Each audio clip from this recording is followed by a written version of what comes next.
Okay, great. All right, I'm still giving you, everybody see these three problems? Anybody need more time?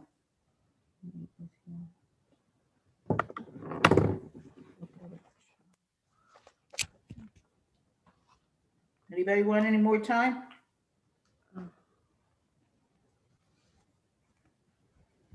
Okay, so then let's get started.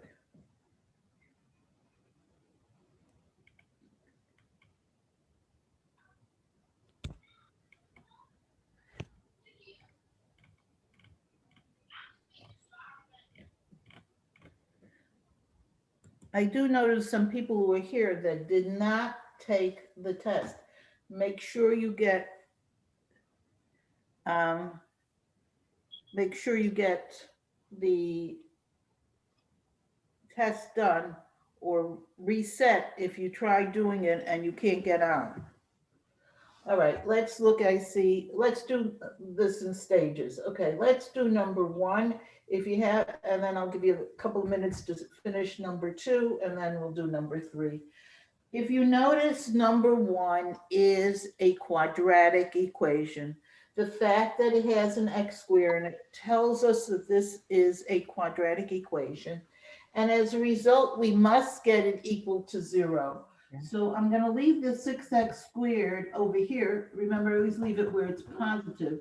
And I'm going to subtract the 2x from both sides so that I end up with the quadratic equation 6x squared minus 2x equals 0. When we have a quadratic equation, we need to get it equal to 0. At this point, you have your choice of either factoring, and the ones that you will get on the test will definitely be able to be factored, or if you prefer, we could use the quadratic formula. I will review the quadratic formula again at the end of the period. Now I'm going to do this one with factoring, but at the end of the period, somebody remind me that I want to review how to do an example using quadratic formula. Of course, this, if we factor, we always look for a common factor first. And I see between the 6 and the 2, there's a common factor of 2. And the x squared and the x has a common factor of x. So we pull out the 2x, and we're left with 3x minus 1. Professor, Yes, so when it's a quadratic equation, we could either use factoring or quadratic. We could use any, either. yes. And Okay. you will get the exact same answer either way. Okay, thank you. There are going to be instances later on in the term where there are going to be examples that can't be factored, and then you have to use a quadratic formula. But the ones that we've done so far are all factorable. Okay, after I factored this, I then set each of the factors equal to 0. So what are our factors? One factor is the 2x. So I'll set the 2x equal to 0. And the other factor is the 3x minus 1. And we set that equal to 0. And I've got to solve both of these mini equations. Here, all I have to do is divide by 2. And I get x equal to 0. Over here, I have to bring the 1 to the other side, which gives me 3x equals 1. And then I have to divide by 3 to get the x alone. So my other answer is 1/3. So my two answers are 0 and 1/3. Any question about doing that one? Okay, I'll give you about a minute to finish up if you haven't done this one yet.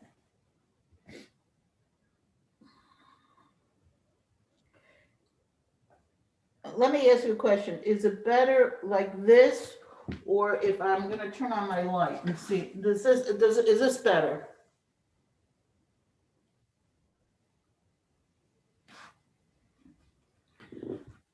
Hey, is this a clearer? Yeah, a bit clearer. Yeah. I should leave it like this, right? Okay.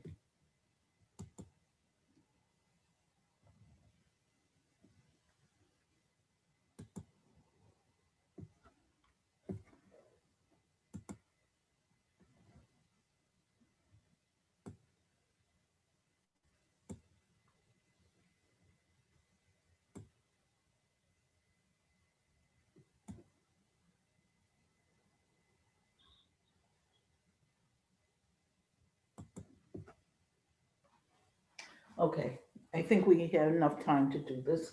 This one is a multiplication. So this is just the opposite. We have it in its separate binomials and we want to multiply it to get it into one polynomial. And of course, since it's two binomials, we can use FOIL first. 4m times 6m is 24m squared. FOIL, outer, 4m times negative 5m. So that'll give me a negative 20mn. When it comes to writing, when you have two letters, when it comes to writing the two letters, you're better off always writing the letters in alphabetical order. So then it's easy to see what are your like terms. Okay, so that was the outer. Inner is the 7n times the 6m. So that's going to be a plus 42. Again, it's an mn. I could have written it NM, but we usually write the letters, as I said, in alphabetical order. And finally, last is 7n times negative 5n, which is negative 35n squared. And now all I have to do is see if there are any like terms, and these two middle terms, which is what we usually have, are the like terms. So I bring down the 24m squared, the negative 20mn plus the 42mn, that gives us plus 22mn. And last is we just bring over the negative 35n squared.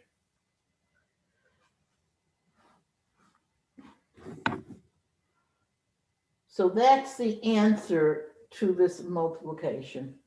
Okay, I'm going to give you a few minutes just to do this factoring one at the bottom. I'm going to take attendance while you're doing that. So just listen for your name while we're at it.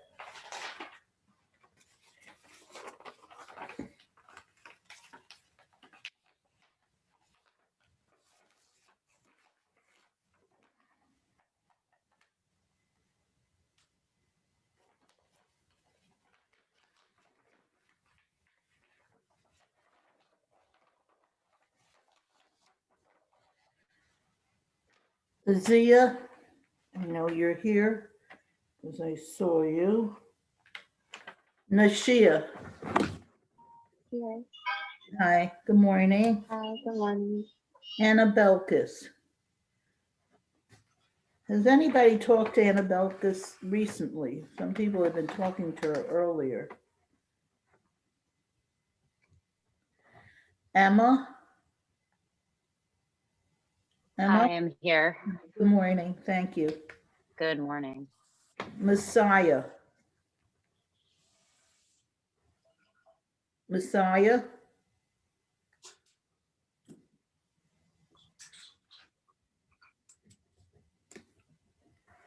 April, Present. good morning. Khadija, Good morning. good morning. Umar, Good morning. good morning. Did you get my email? Yeah, I seen it. Okay, did you want me to reset it? Yeah, can you? Yes, I'll do that. Thank you. I'll do that after class, okay? Thank you. Yakima, Morning, Professor. good morning. Cheryl, she was here earlier, but she had to leave. Stacia, I saw you before. Yes, I'm here. Good morning. Natalie, Good morning. Good morning.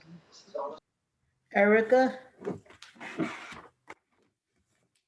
Erica, you here? Yeah, I saw you. Yes, good morning. Good morning. I took care of that thing for you, okay? Okay, thank you, Professor. You're welcome. Thanks for being on top of it. Jonathan, Hello, good morning. good morning. Luke?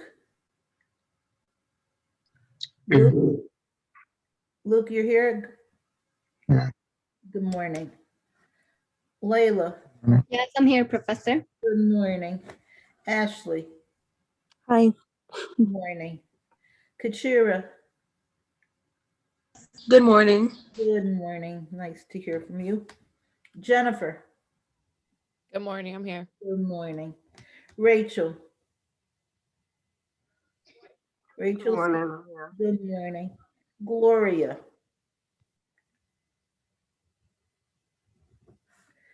Corey, Here. good morning. Denisha, oh, I see, Denisha, I see you're here. And Devana, I know you, I am pretty sure you're here also, right? Devana, Yes, I'm here, Professor. I thought you, good morning. Good morning. Great, okay. That's out of the way. Let's do this. Okay. So let's look at this last question, which says factor.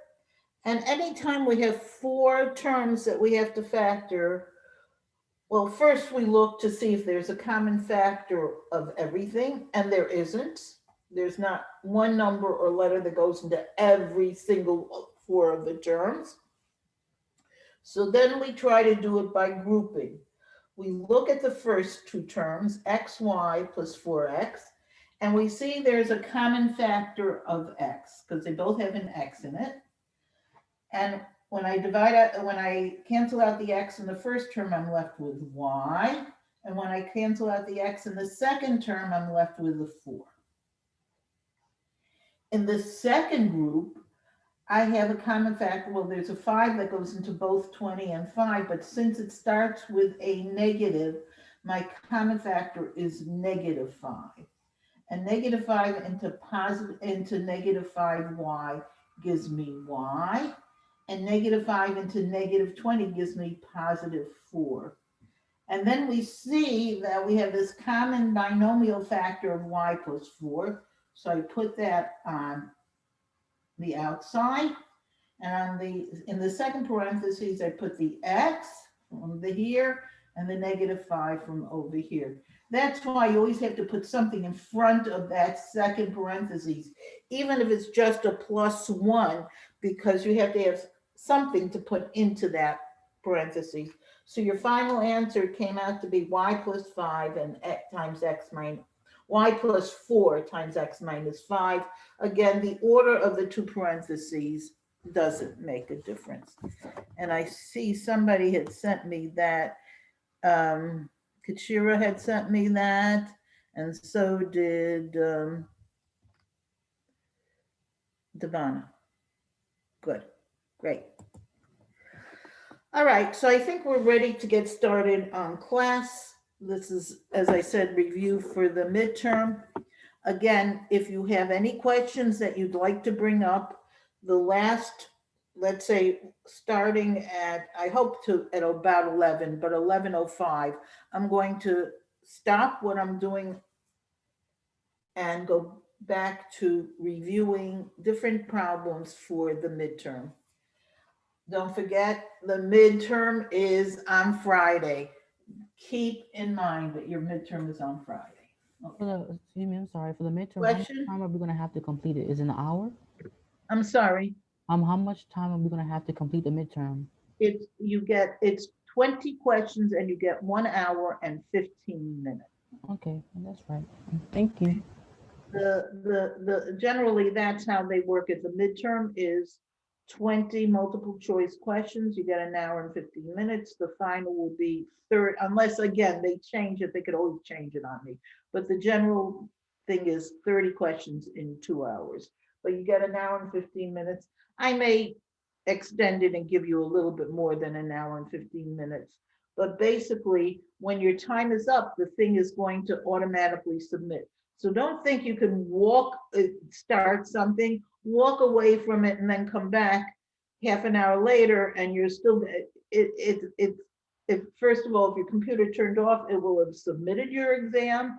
And if your computer is still on, it will have been counting the time. So you have to do it all in one sitting. And you get 1 hour and 15 minutes.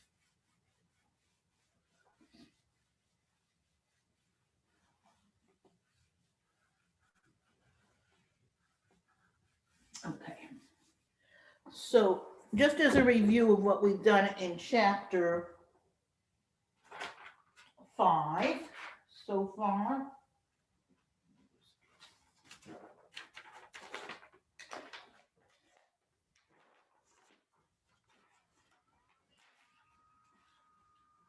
We were talking about, I'm at the point where I have too many papers already. We were talking about what we call rational expressions. And we talked about reducing rational expressions, multiplying them, and dividing them. So today we're really going to be going on to adding and subtracting. But before we do that, let's just do one review. I will give you this question to try out.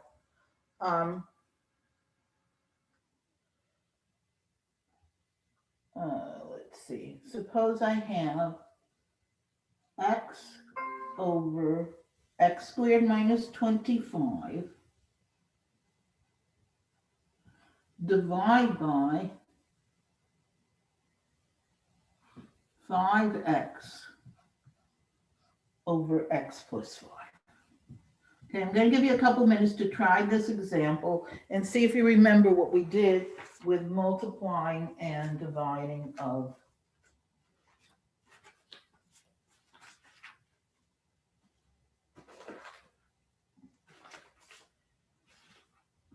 rational expressions.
Okay, let's look at this example then.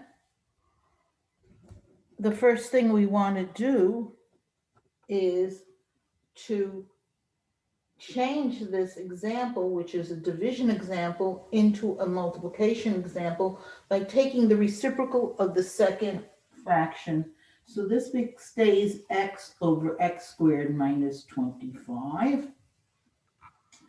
And this becomes times the x plus 5 on the top and the 5x on the bottom.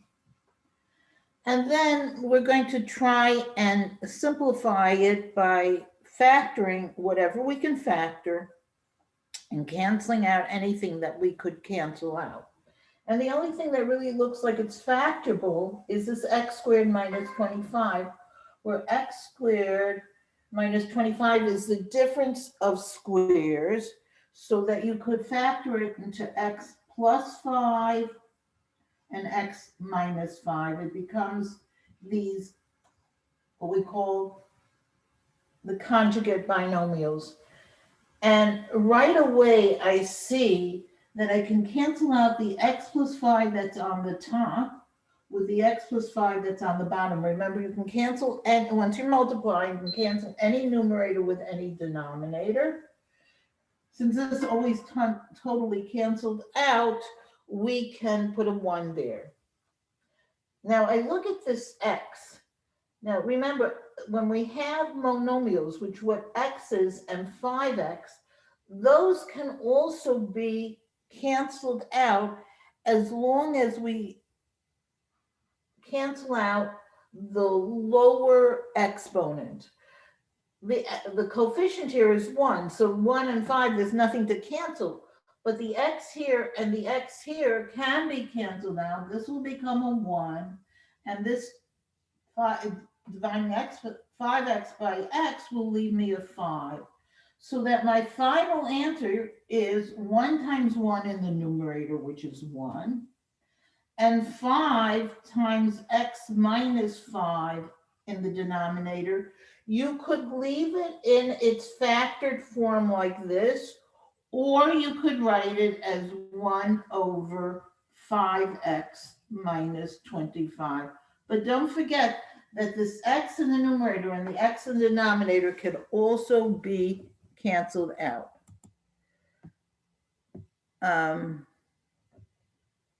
This is also going to be in the midterm? The second answer is correct. Yes, question? This is also going to be on the midterm? No, no, Oh. this is in chapter 5 and that's not on the midterm.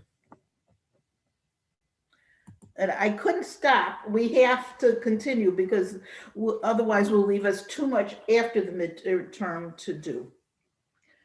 Okay, is there any question about this now? Okay, so. I could use another example. Okay, let's do one more example like this, and then we're going to go on to adding and subtracting.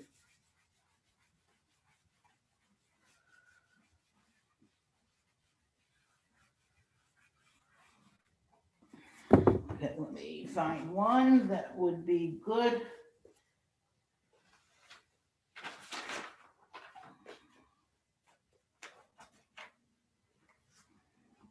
Okay, let's try this one. 3x minus 12 over x squared minus 4 times x squared plus 6x plus 8 over 2x minus 8. Okay, this is a multiplication. This is not a division, so you don't have to flip it over, but I'll give you a couple of minutes to try this one as well.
right, I think can we get started on this?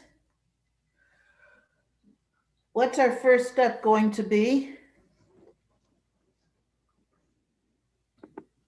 Do I have to flip it over? Yeah, leave, change, No, flip. No, No? I don't have to No? flip it over because it's because already. it's multiplication. Oh, yeah, you're right. I'm sorry. Ooh. So now I have to factor, right? How did you factor the 3x minus 12? Is it factorable? Can we do anything with it? Anybody?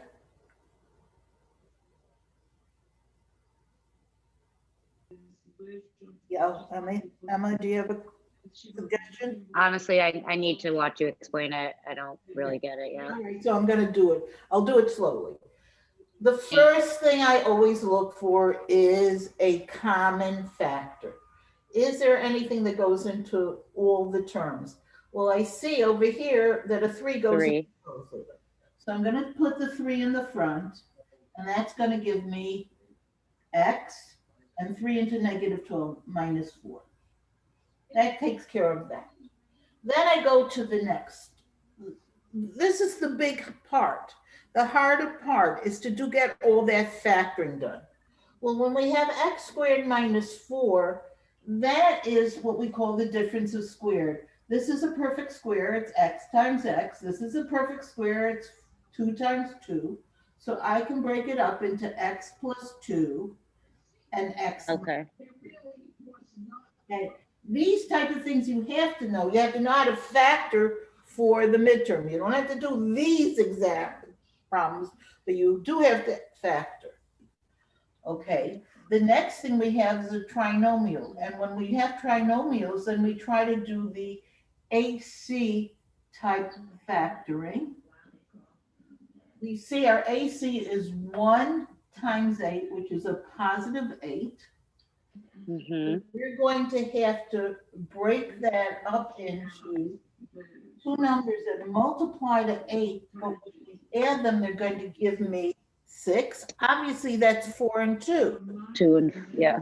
And they're both going to be positive because this middle term is positive. So that's going to give us x squared plus 2x plus 4x plus 8. I just broke down the x squared. I broke the 6x into the 2x and the 4x, and the 8 I brought down, which gives me, I'm going to have to do this. Now we have 4, so I'm going to factor it into x times x plus 2 in my first group. And in my second group, my common factor is 4, so it's 4 times x plus 2. What? I'm crossing this out because I know I'm working on this. And this will give me the x plus 2 times the x plus 4 on the ones that are on the outside. I'm just putting a line through these to know that this is the final step. So in that final step, for this one, I got x plus 2 and x plus 4. Okay, now we're on here, 2x minus 8. Does that have a common factor? Yeah. Of 2. 2. So I put the 2 on the outside and I have x minus 4. Now, this is where that's why you have to keep this neat. There's a 3. I'm going to go straight through the tops and see if there's anything on the bottom that you can't see me. Devonna, there is a problem? I can see you now. You came back just now. I haven't been getting any notification about problems with the internet, so I'm hoping we're okay.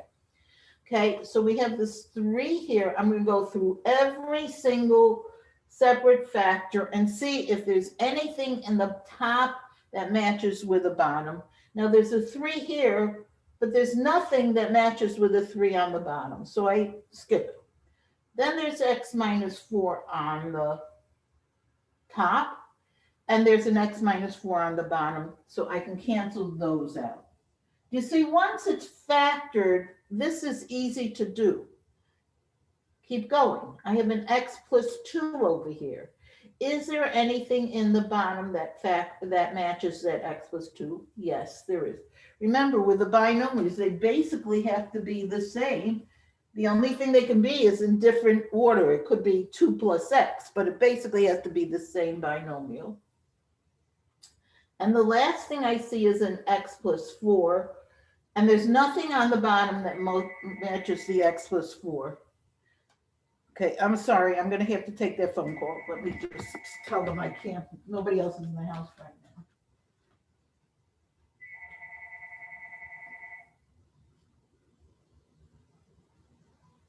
Hi, good morning, I'm teaching.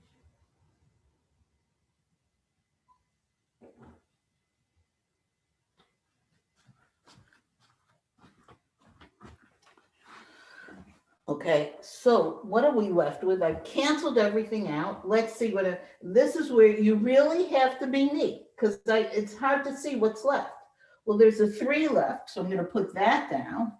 This is crossed out, this is crossed out, but this was not crossed out, so there's an x plus 4.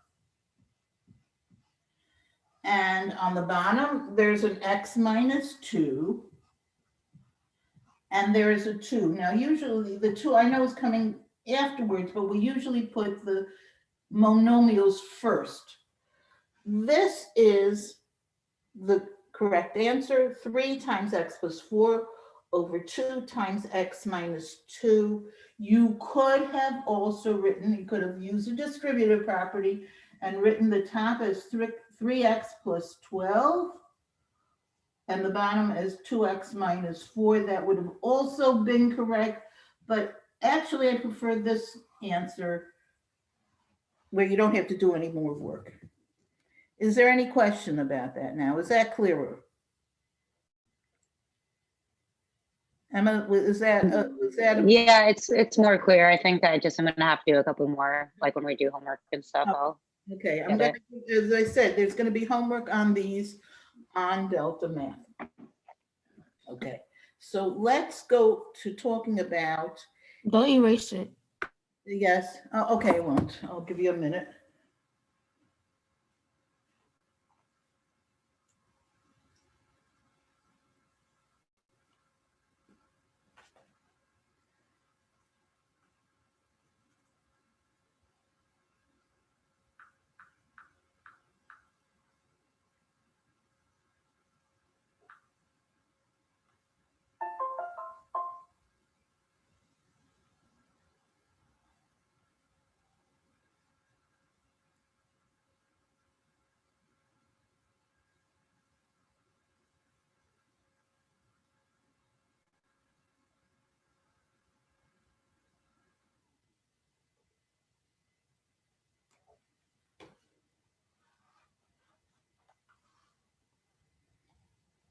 Okay, can I erase it now?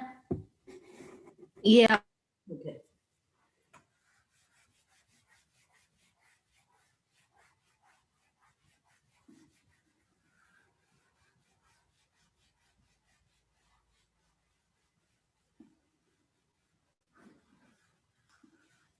Okay. Usually when we do something, the first thing we do is add and subtract, and then we multiply and divide.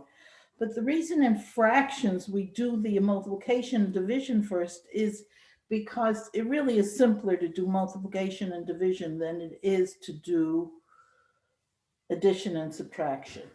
So I'm going to demonstrate using just plain numbers, the rules for addition and subtraction of fractions. I know you learned this in elementary school, but most people don't use it very much. So I just want to remind you, let's say I had something like this, 2/7 plus 3/7. This is the easiest kind. In this kind of addition of fractions, we have what's called a common denominator. Both fractions have the same denominator. It turns out that when you're adding or subtracting of fractions, you must have a common denominator. Both fractions have to have the same common denominator. Sometimes it's called an LCD, the least common denominator. the number on the bottom has to be the same. If that's the case, then what you do is you take your numerators, and depending on what the operation is, if it's addition, you add them. If it's subtraction, you subtract them, and you put them over the common denominator. So you are going to add the 2 plus 3. In other words, the plus applies to the tops. And whatever you're going to get as the answer, which in this case, of course, is 5, that's going to be you're going to put that over the common denominator. If you can reduce that fraction, you do, but basically that's your answer. Sounds simple. Just notice we're only working with the tops. We're leaving the bottoms alone. Let's see how this applies to an example that has variables in it. Let's say I had this example.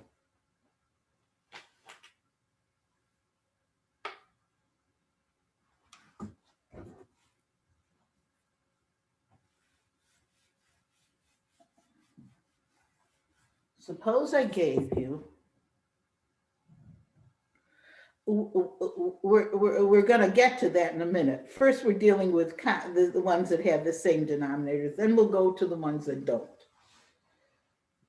Okay, so let's say I gave you an example like this. 2x minus 5 over x minus 2 minus, okay, now I'm doing the subtraction, but the rule for subtraction is the same as the rule for addition. So we have these two fractions, 2x minus 5 over x minus 2 minus 3x x minus 3 over x minus 2. Okay, I'm going to do one like this, then I'm going to give you one to try. Again, these two have the same denominator. When it's subtraction or addition, you have to have the same denominator. So what do? You take your final answer is all going to be on that common denominator of x minus 2. And what you have to do is take the 2x minus 5, the first numerator, and minus the second numerator. Notice I put both of these in parentheses. And actually, to do something like 2x minus 5 minus x minus 3, that really is what we learned in chapter 4. We learned how to combine polynomials. This is a combination of polynomials. Since there's a minus in front of this parentheses, remember it's as if there's a minus 1. So this actually, this is as if there's a plus 1. This just becomes 2x minus 5. And minus 1 times x is minus x. Minus 1 times minus 3 is plus 3. Notice both the x and the minus 3 signs switched because you're subtracting both of them, which gives you 2x minus x, which is x, minus 5 plus 3, which is minus 2. I combine all the things on the top and put it over the common denominator. So my final answer at this point is x minus 2 over x minus 2. And the one thing I always have to do at the end of a problem with addition and subtraction, just like with multiplication and division, is to see, can I reduce it? Can I simplify? And yes, the x minus 2 on the top and the x minus 2 on the bottom can be reduced. Remember, these are as if they're in parentheses. Anytime you have a binomial, it's as if it's in a parentheses. The x minus 2 and the x minus 2 cancel out. And my final answer is just 1. So let's go through the steps again. We look for a common denominator. If we have a common denominator, then we combine the numerators. If it's a plus, we're going to be adding. If it's a minus, we're going to be subtracting. But it's going to be this polynomial minus this polynomial. Don't forget that you're subtracting not just the x, but the -3 as well. So therefore, it became a -x and a +3. When I combined them, it gave me x minus 2. I put it over the common denominator and I reduced. Do you want me to leave this on for a minute? Yes, please.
All right, can we erase it now? Can I give you one to try? Okay.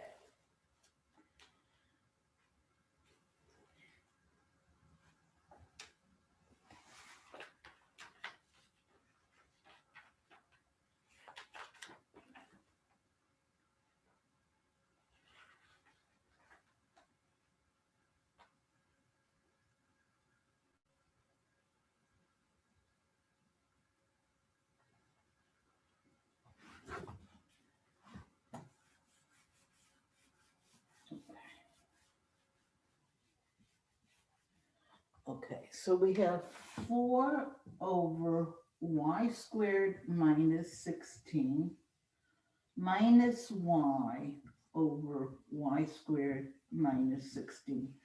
See if you could combine these and get your answer in lowest terms in simplified form.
Okay, let's see if we can get these together.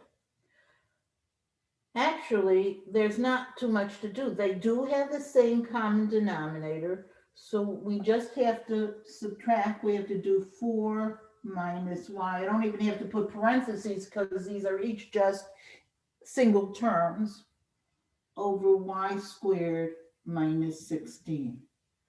And now we're back to what we had learned in the first section, where we had to simplify this fraction. Remember, this is a binomial. We can only cancel out binomials with other binomials, identical binomials. I can factor the denominator to, this is y minus 4 and y plus 4 because it is the difference of squares. And here, let me see if you remember this. The y minus 4 and the 4 minus y are almost identical. They're the same two letters and numbers, and they have the same sign. You couldn't cancel out a y plus 4 with a y minus 4. They have to have the same exact letters, the same exact signs. The only thing that could be different is the order in which the two terms occur. And that's what we have here. We have here the 4 first and the y second. Here we have the y first and the 4 second. So we have just the opposite. The order has been changed. Remember what we said. When the order is changed and there's a plus, you just cancel it out like regular. But when the order is changed and there's a minus, then you have to put a -1 in place of one of them. And if you recall, I said we usually put the -1 in the numerator so that we end up with the final answer of -1 over y plus 4. This situation doesn't come up very often, but it's something you have to be aware of, that when you, first of all, you can only cancel out binomials with binomials, and you can only cancel out like binomials. The only difference can be if they have an order switched. Are we okay with this now? Okay, then in that case, let's see what happens when we don't have the same denominator. What if our numbers do not have the common denominator? How do we handle fractions that don't have the same common denominator?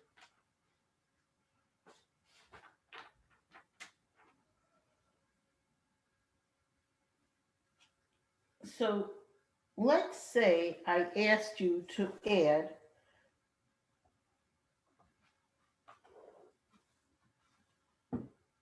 Can I erase this?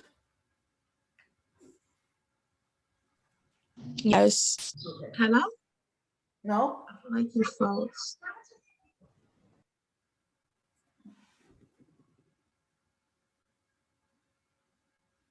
Okay.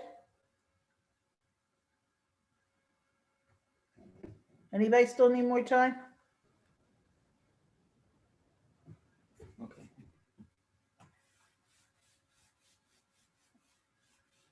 Suppose I had this pair of fractions. Again, I'm doing this with numbers and then I'm going to go to variables. 2 over 35 minus 3 over 14. What if I asked you to, well, in this case, we're subtracting, combine these two fractions. And in this case, the two denominators are not the same. So I'm going to show you a method of finding a common denominator that we will actually work very well with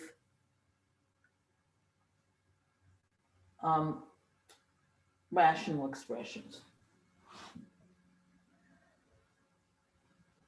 Take the 35 and break it up into its two factors. This is 7 times 5. Take the 14 and break it up into its two factors. Well, that's 7 and 2. And here's what I do.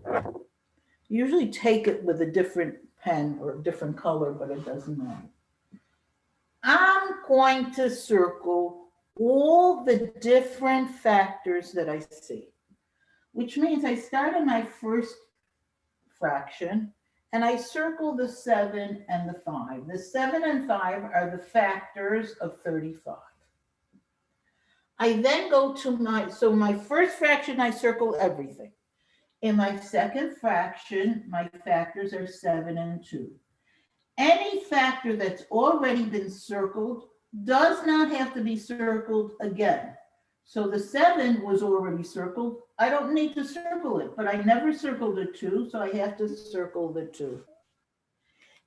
If I multiply all these circled numbers together, 7 times 5 times 2, which is 35 times 2, that is 70. That is going to be my common denominator, my least common denominator. Just multiply all the different factors.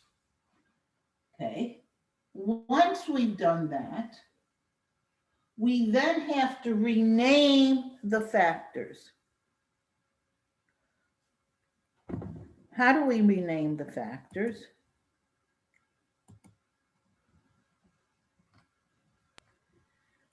So we're changing this from a fraction that has a denominator of 35 to a denominator of 70. Remember, 2 over 4 is the same as 1 over 2. We can rename our fractions. They'll be the same value, they'll just have a different number. So And- 4 over 70? What?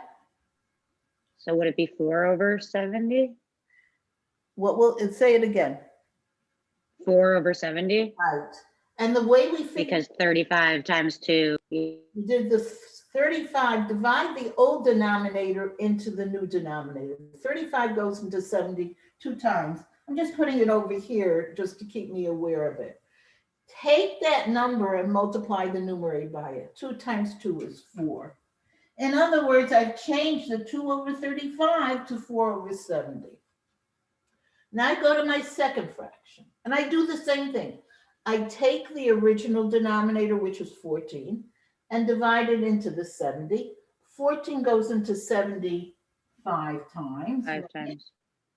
That 5 I have to multiply by the 3. 5 times 3 is 15. So what I've accomplished is I've taken two fractions that had different denominators and I made them into fractions that have the common denominator. So then I can combine them. 4 minus 15 is negative 11 over the 70. And then this can't be reduced, but if it could be reduced, you'd have to reduce it. Okay, Devonna, let's see where you're at. You're not able to see or hear me. Is everybody else having this problem? No. Devon, I think it must be your I think it must be her. Do you hear me now? Must be her internet. Okay. Let's try something. Professor, Yes. how did you get the 5? Okay, I took, the original denominator was 14. I take that original denominator and divide it into the common denominator, the new denominator. 14 goes into 75 times. That's how I got that 5. And that's the number, since I multiplied the not with, to get from 14 to 70, I had to multiply it by 5. I have to multiply the 3 by the 5 as well to maintain the value. 3 over 14 and 15 over 70 are really the same fraction. They're just different formats of it. Okay? Yeah. Okay.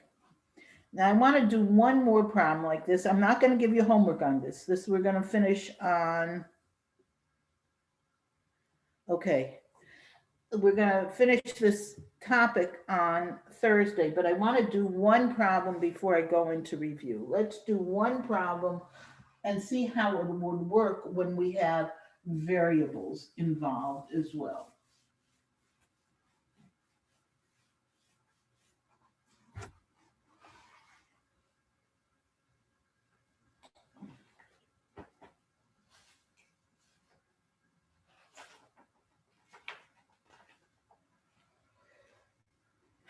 So this is gonna be a little bit of a hard one, but we're going to work it through. We're gonna have an x over an x squared minus 16 minus 2x over x plus 4. I'm going to show you how to work something like this with combining these fractions that have variables in it.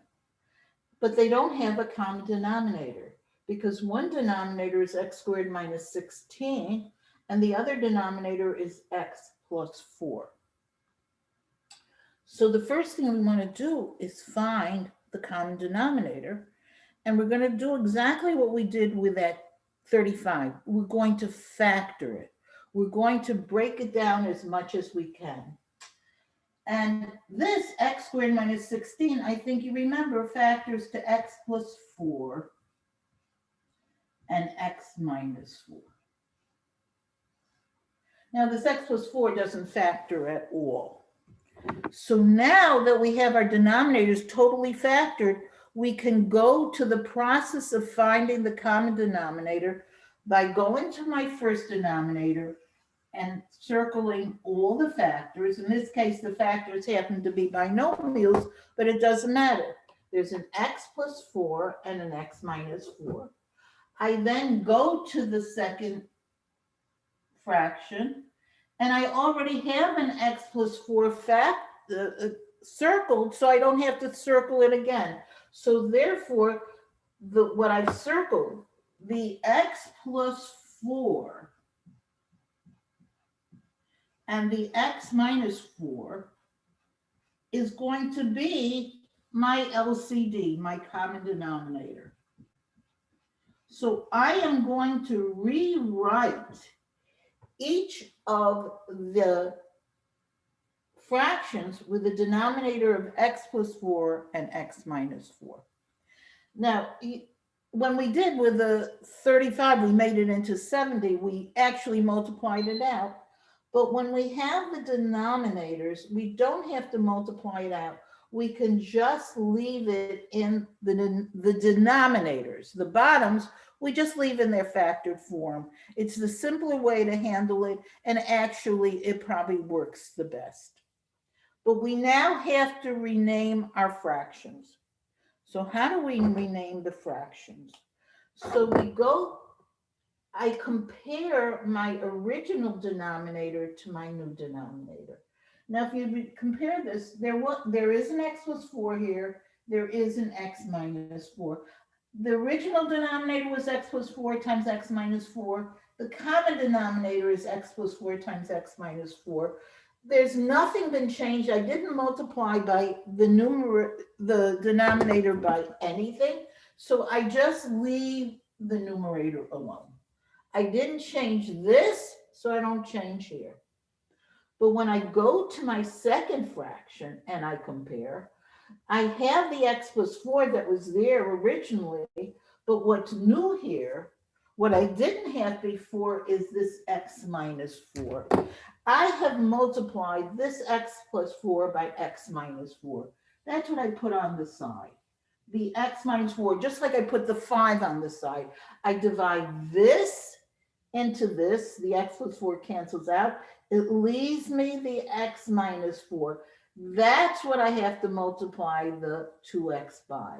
So I have to do 2x times x minus 4. Now, when it comes to the numerators, you don't want things in parentheses. You want to have everything open and individual. So I'm gonna multiply 2x times x, which will give me 2x squared, and 2x times -4, which is gonna give me -8x. So now I have both fractions have the same denominator, and I have to combine their numerators. Now remember what we do. We take it, we do x minus, now this is going to be parentheses, this whole thing, 2x squared minus 8x. And that's all going to go over that common denominator of x plus 4 and x minus 4.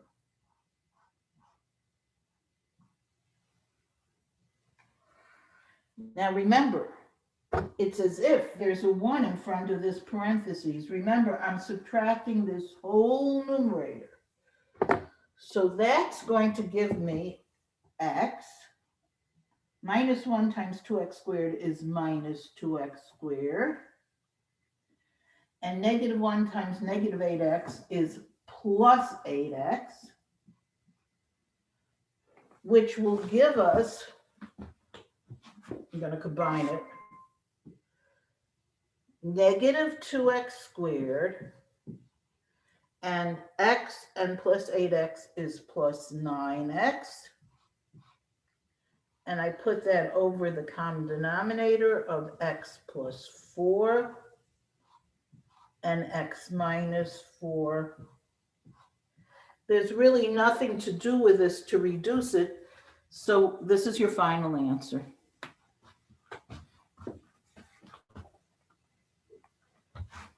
Okay, I'm going to leave it on the board for a couple of minutes so you can, because as I said, I'm not going to do another problem like this. This is what I'm going to start out with on Thursday again. I want to do some review, so I want to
Anybody need more time? Okay, then I'm going to erase this and I'm going to put on a problem as a review problem for the midterm. We're still going to be, again, is there any topic anybody wants me to do or any example they'd like me to do from that they've come across as they've been reviewing for midterms? Anybody?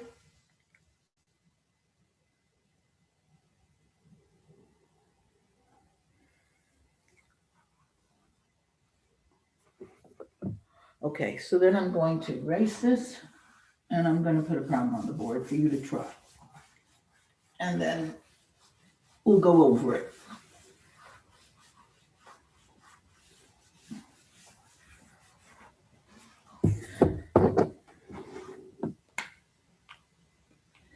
Suppose you had a problem like this where you were told to solve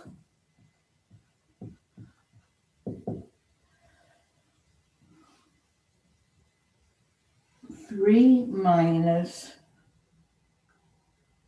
2/5 x plus 4 equals 14. Let's see if you could come up with a solution for this particular absolute value equation.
Okay, I think we should try this now together.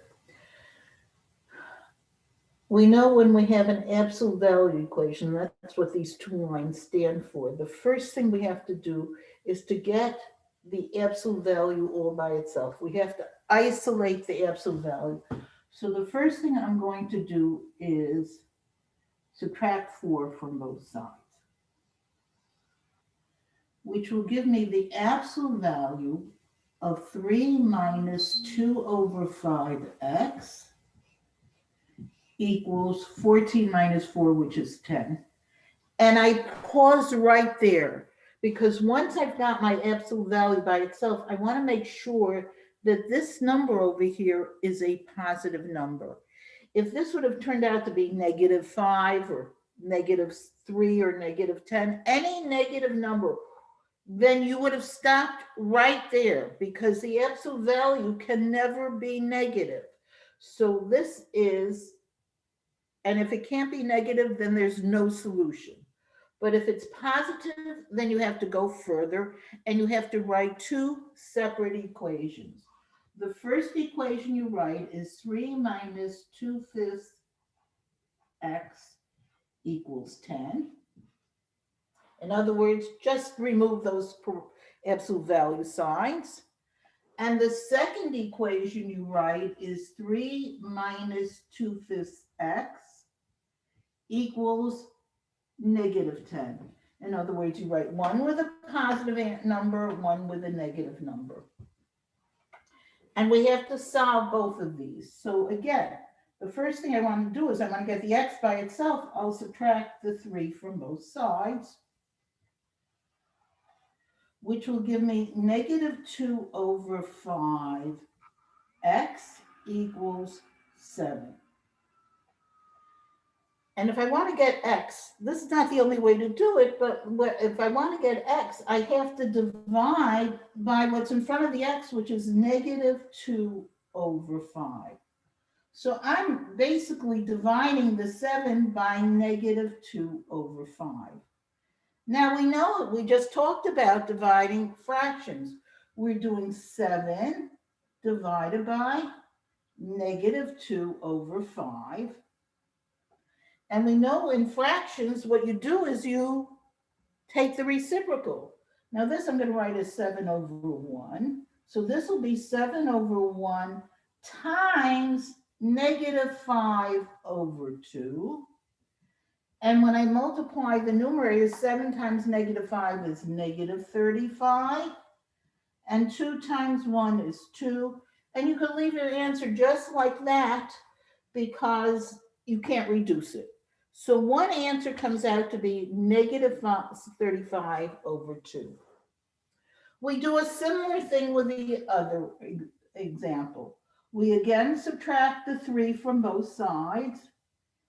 Again, we're going to get -2/5x. In this case, we have -10 and -3, which is -13. And again, I'm going to divide by -2/5. And again, since I'm dividing by a fraction, this will be -13, which I'm going to put over 1. Remember, I like to keep everything fractions, divided by -2/5, which becomes -13/1. Times -5/2. I take the reciprocal of the second fraction and I multiply. -13 times -5 is +65/2. And these are my two answers.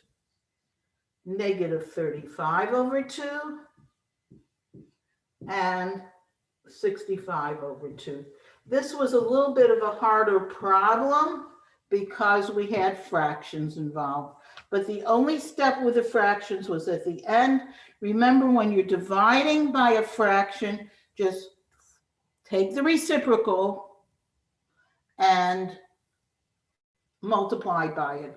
Of course, you could have done it on your calculator. You could have, if you wanted to do this on your calculator, you could have done it this way. 7 divided by, and then on your fraction button, put -2/5. It will, if you know how to use your fraction button, you will get -35/2. You could do it on your calculator. Any question about that? Okay, so Devonna, you got one answer. Don't forget that you must get to absolute value equations, you must get two answers because you have to do a positive one and a negative one. They're both similar equations. Okay, I see you got one answer, Emma. Devonna got the other answer, but you have to get both answers to be right. If you just picked out this answer, and they'll give you that choice. They'll give you -35/2, or they may give you just 65/2, but you know you must get two answers. It's a absolute value equation. And that's something you should look out for. in a multiple choice test, you want to be smart about picking your answers. No, when you're talking about an absolute value equation, you have to have two answers. So if there's a choice that has only one answer, you know that answer is wrong. That can immediately eliminate that answer. So try and do this by elimination methods in terms of eliminating what is obviously wrong, even if if you can eliminate two answers that you know for sure are wrong, and you still have to pick, you have a much better chance of picking correct if you're picking 1 out of 2 rather than 1 out of 4. Does anybody need more time to write this down? Because I'd like to do at least one more problem.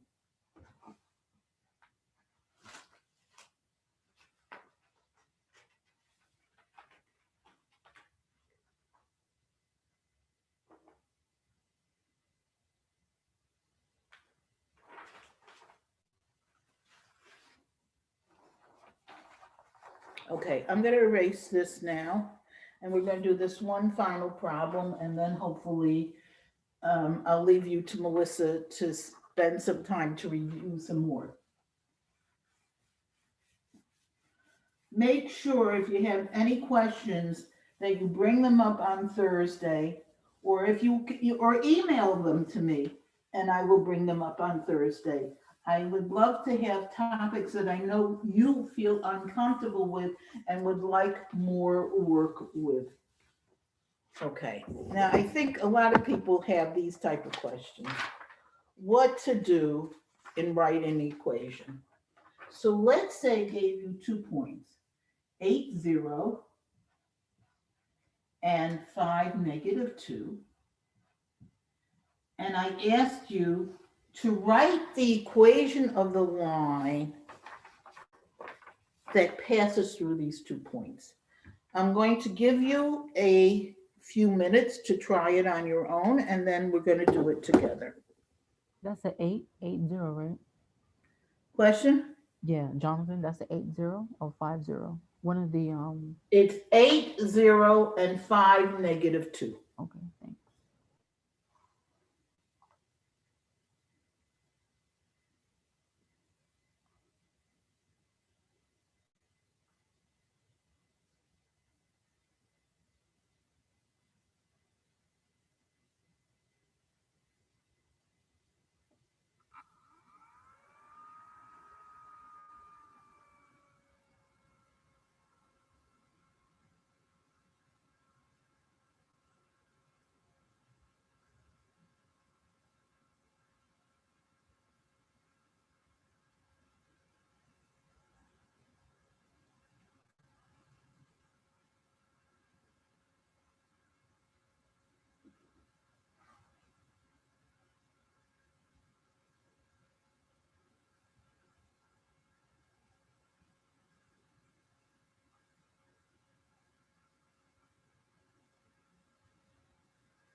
Okay, I think we should start working on this.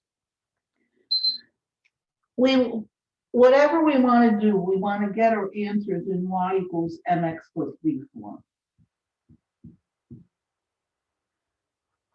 If they give you the answers in a different format, then you're going to have to